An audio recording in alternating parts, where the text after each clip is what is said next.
குருவின் தினம் ஒரு சூடுகளில் இன்றைய நாளில் ராஜராஜ சோழன்றவரை பற்றின ஒரு கதையை எடுத்துக்கலாங்க. எல்லாருக்குமே தெரிஞ்ச பெயர் தான், ஆனால் தெரியாத விளக்கங்கள் பல இருக்குங்க. அவர் எதெல்லாம் செய்யணும்னு முற்பட்டாரோ அங்கே அவருடைய குருநாதர் அதை எப்படி இயக்குனாருங்கிறத ஒரு சிறு கதை விளக்கமாக கூட நாங்கள் சொல்ல ஆசைப்படுறேங்க.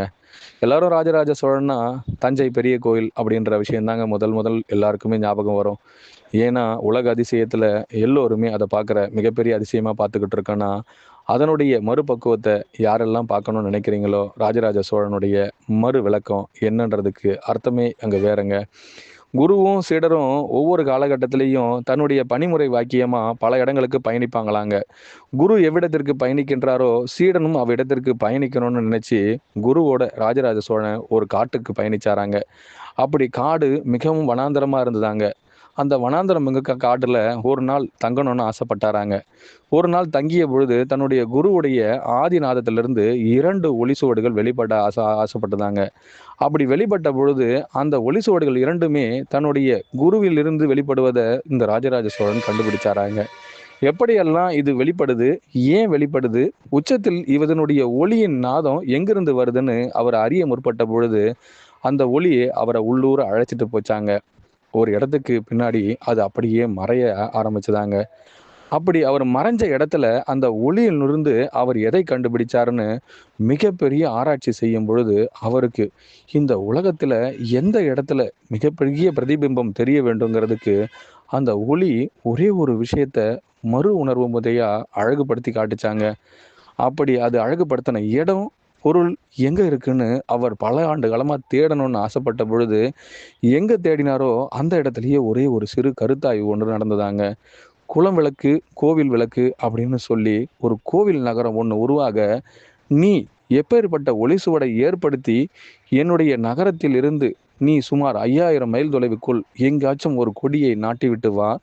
உன்னுடைய இலக்கு அதுவரை இருக்கின்றதா, அதிலிருந்து சுமார் எத்தனை மைல் தொலைவுகள் ஆனாலும் அங்கேயும் உன்னால் எதை நாட்ட முடிகின்றதோ அங்கே நான் தென்படுவேன், நீ மறைமுகமாகிவிடுவாய்ன்னு சொல்லி அவருடைய குருவின் ஒளி ஒரே ஒரு வாசகத்தை சொல்லிட்டு மறைஞ்சிருச்சாங்க. பிறகு அவருடைய ஒளி நாடாவை அவர் எப்படியெல்லாம் பிரதிபலித்து பார்க்கணும்னு நினைச்சாரோ அதை அவர் ஒவ்வொரு இடங்களுக்கும் பயணிக்கும் பொழுதெல்லாம் அந்த ஒளிச்சிதறல் அவரிடம் ஒரு வார்த்தை சொல்லிச்சாங்க. இங்கு இவ்விடம், இதை நீ பறைசாற்றுவாயாக அப்படின்னு சொல்லி அந்த ஒளிச்சிதறலை அந்த இடத்துல பறைசாற்றும் பொழுது அது அந்த இடத்துலையே ஒரு மிகப்பெரிய பூஞ்சோலையா மாறிடுச்சாங்க. இது எப்படி சாத்தியமாகும்? இது எப்படி ஒரு மாபெரும் இரட்சகரிடமிருந்து இப்பேற்பட்ட பரும் நியதிய ஒன்று நமக்கு அளிக்கப்பட்டதுன்னு நினைச்சு அவர் அது போன்று எங்கெங்கெல்லாம் பயணிச்சு அதனுடைய ஒளிச்சிதறலின் மறு பகுப்பாய்வை ஆராய்ந்து ஒவ்வொரு இடத்துலையும் அந்த ஒளிநாடாவை வெளியிடும் பொழுதெல்லாம் அந்த இடமே மாபெரும் பூஞ்சோலையாகவும் வனாந்திர காடாகவும் மாறிச்சாங்க.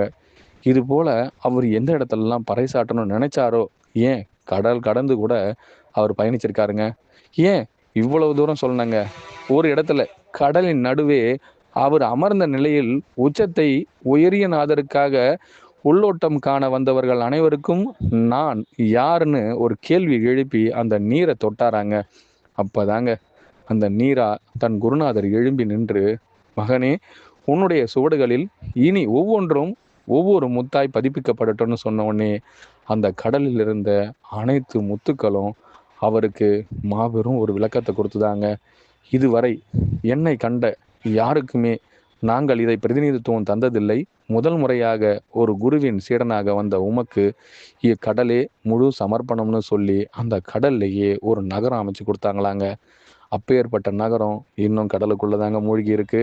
எந்த இடம் எப்படி இருக்கும், யாரெல்லாம் அறிய வேண்டும், உங்களுக்குள் நான் இதை உணர்பவர்களுக்கு மட்டும்தாங்க மறு விளக்கம் தரப்படும். அனைவருக்கும் குருவே சரணம், குருவடி சரணம், திருவடி போற்றிங்க.